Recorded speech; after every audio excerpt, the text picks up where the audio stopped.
Hello and welcome back. As I said, in this video we'll focus on Google Chrome. As a web developer, this is the only browser you will need to develop applications. The other browsers, you can just skip them so you can test your sites on them. If you don't have Google Chrome, then go to their official website and download it. Once you've downloaded it, then let's take a look at what developers tools are.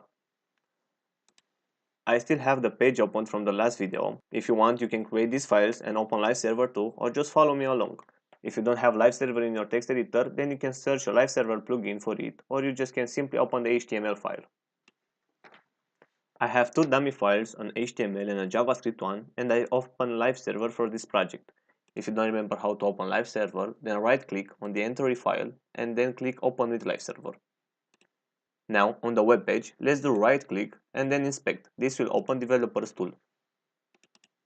The first tab opened is the tab named Elements, which is the HTML file for this page. We can see here if we expand body our dummy paragraph. Second tab is the console. This tab we will use along this course. If you want to print a message in the console using JavaScript, then that message will be printed here.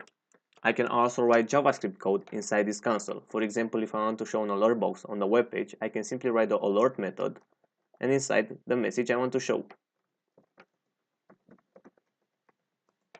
As you can see, this opened an alert box.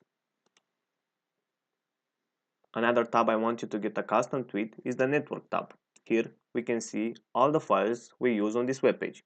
If you press F5 to refresh the page, then you can see we have an index.html file, an index.js file, and another file that comes from the live server. Last thing about Google Chrome that I want you to show is this about blank page, which opens a blank website. We see that we have no content in this web page.